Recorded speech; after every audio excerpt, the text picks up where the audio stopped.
Okay, so you want to cut through all that financial noise, right? Feel like you're actually in control of your money. Yeah, make it work for you. Reach those big goals. Exactly. And, not get totally bogged down in jargon. If that sounds like you, well, you're in the right place. Mm-hmm. This is The Deep Dive, and today we are really digging into personal finance. We are. We've looked at a whole range of sources to get a big picture view of managing money effectively. Everything from the real basics up to, longer term strategies. Think of this as your maybe express guide, a way to grasp the core ideas behind a healthy financial life. That's a good way to put it. And we mean everything getting your income sorted, watching the outgoings, building that safety net. Savings, yeah. And then growth through investing and crucially protecting what you have. Sounds like a lot, maybe. Mm-hmm. But our goal here is just to pull out the really essential stuff, the insights that actually make a difference no matter, where you're starting from. Or how comfy you feel with numbers already.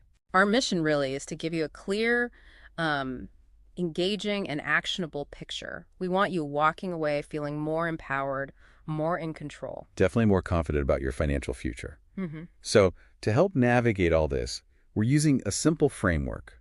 Think of it as 5 key pillars. The foundation: income, spending, savings, investing, and protection. Let's dive straight into that first one, which arguably is the most critical: income. Income. Yeah. Simply put, it's the money coming in, your paycheck, side hustle earnings, investment returns, anything flowing into your pot. It's the bedrock, isn't it?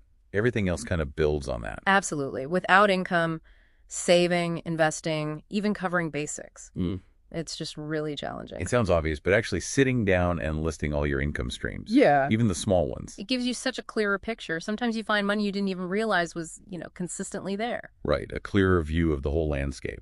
Precisely. Knowing your income is like knowing the size of your playing field. You need that info to strategize the rest, the saving, the investing. The planning. Yeah, it's the fuel for the whole financial engine. Okay, so that's money coming in. What about the other side of the equation? Spending, where the money goes out. This covers, necessities, housing, food, but also discretionary stuff. The wants, not just the needs, like coffees, hobbies, streaming services. Exactly. And this is where things can get tricky, right? It's so easy for small spends to add up without you really noticing. Until the end of the month and you wonder where it all went. That's why managing spending is key. A really useful first step is just categorizing it. Bucket 1, essential. Bucket 2, discretionary. Just doing that gives you insight. It's huge insight. You see where the money's actually going and maybe where you could, trim things back if needed. And the basic rule here is pretty simple, isn't it? Mm-hmm. Don't spend more than you earn, consistently anyway. That's the golden rule. Spending more than your income leads straight to debt, which really undermines your financial stability. Creates a lot of stress. For sure. Keeping that income versus spending balance in check is just foundational. Okay, so what about the money you don't spend? Savings. This is that portion of income left over after the expenses. So vital. For planned things like a down payment, but also... Maybe unplanned things. Life throws curveballs. Exact. Regular saving acts like a shock absorber. It gives you a buffer, job loss, medical bills, car trouble. It stops a setback from becoming a disaster. Right. It gives you options, security. You're not forced into bad decisions or high interest debt. And the big one here is the emergency fund. That stash of cash just for those uh-oh moments. Mm-hmm. The rule of thumb is typically 3 to 6 months worth of essential living expenses. Essentials again. Rent, food, utilities. Yeah, the must-haves. Having that fund easily accessible is just a game changer for peace of mind. It really is. It highlights that trade-off, doesn't it?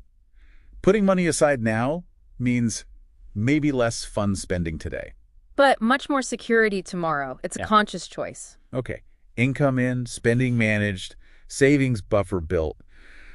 What's the next step for really growing wealth over time? That takes us into investing. This is where you're actively putting money into assets, stocks, bonds, mutual funds, that sort of thing. With the aim of getting a return, right?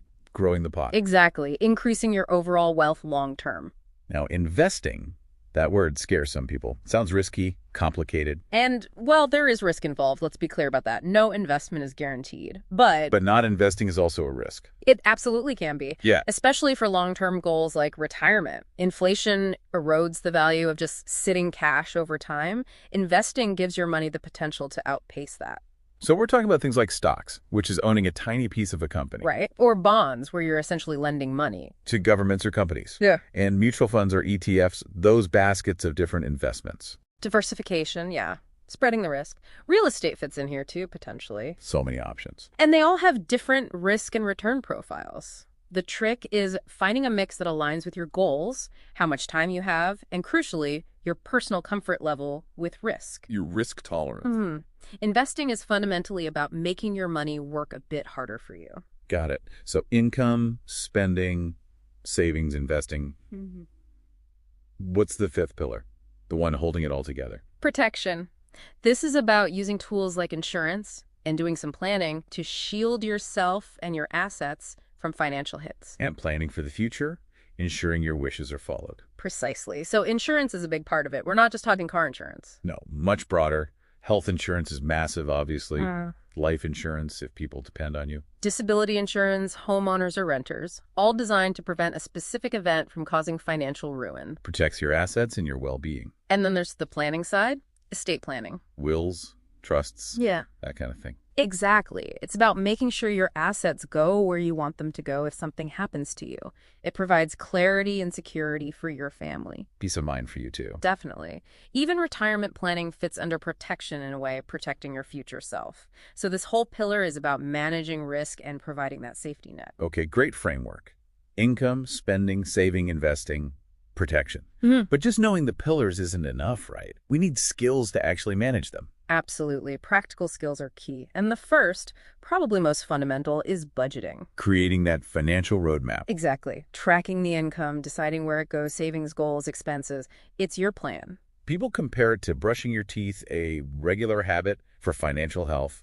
And there are different methods, aren't there? Like 50-30-20. Yeah, allocate 50% to needs, 30% to wants, 20% to savings or debt. That's one popular way. The best method is just the one you'll actually stick with. Consistency is key. Tied closely to budgeting is tracking expenses, actually monitoring where the money goes. Seeing the patterns, identifying maybe where you're overspending without realizing it. Precisely. And finding opportunities to save or redirect money. It used to be a pain writing everything down. Oh yeah, notebooks full of receipts. But now, apps and software make it so much easier. They link to your accounts, categorize things. Helps fight that lifestyle creep too, where you earn more so you just spend more without thinking. Such a common trap. Just because income goes up doesn't mean spending has to match it, which leads to another skill. Distinguishing needs from wants. The essentials versus the nice-to-haves. A good budget prioritizes needs first. Making that conscious distinction before you spend is crucial for staying on track. It sounds simple, but that shiny new thing can feel really necessary in the moment. It can. Building in a pause before non-essential buys helps. Ask yourself, does this align with my goals, my values? Good advice. Okay, what else? Managing debt wisely. Huge skill. Using credit responsibly. Understanding what you can truly afford to repay. Avoiding unnecessary borrowing, especially that high-interest stuff like credit cards if you carry a balance. Right. Prioritizing paying down high-interest debt is critical, and maintaining a good credit score that affects so much these days. It really does. Credit cards are useful, convenient, but they can be a trap, can't they? A major debt trap if you're not careful. Though we do sometimes hear about good debt versus bad debt. Right. What's the thinking there?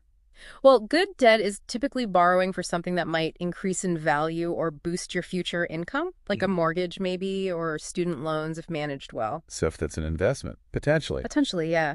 Bad debt is usually high-interest consumer debt on things that depreciate or are just consumed, stuff that hinders financial progress. Okay, makes sense. So build those skills.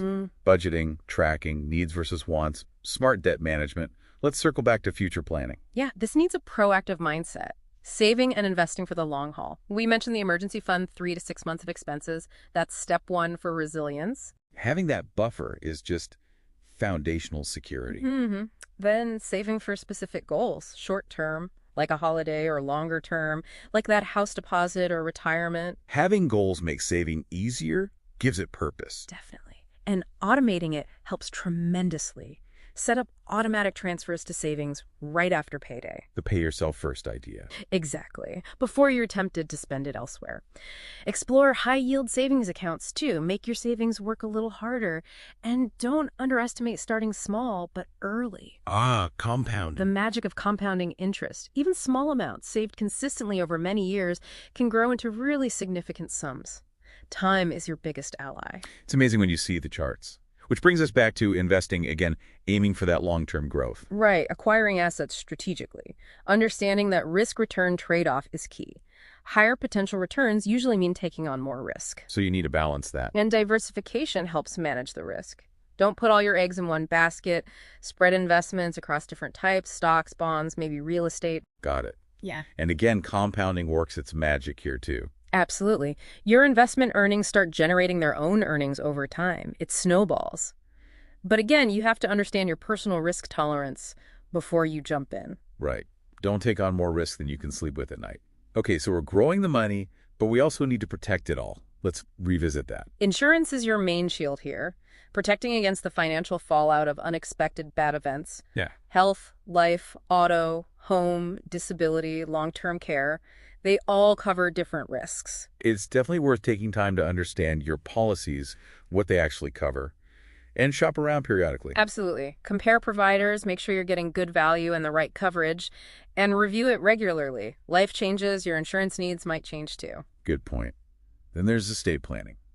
Maybe not fun to think about, but important. Incredibly important. It's about making sure your wishes are clear and your loved ones are taken care of if you're not around, or if you become incapacitated. So wills, trusts, making those arrangements. Yes. A will is fundamental. Trusts can be useful in more complex situations. And talking to your family about your plans, that communication is vital too. Avoids confusion and conflict later. Exactly. Good estate planning provides security, clarity, and can even help pass wealth down generations if that's a goal.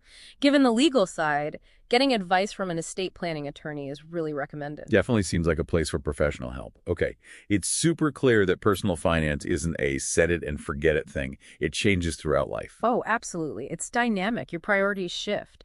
When you're just starting out, achieving financial independence, you might focus on, say, getting that 401k match, paying down student loans, making sure you have health insurance. Right. Then maybe marriage or starting a family comes along. Suddenly you're talking joint accounts, maybe upping the savings rate, looking into life insurance. Thinking about financial planning together, maybe getting professional advice as a couple. Investing becomes more crucial, perhaps. And as families grow, maybe the focus shifts again.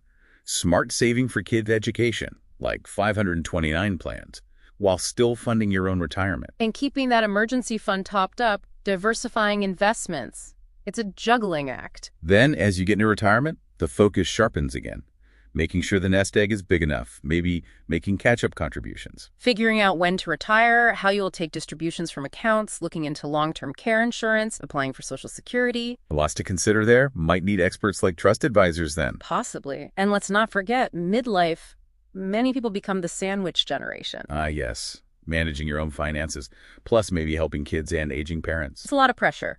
The key takeaway through all these stages is financial planning needs regular checkups and adjustments.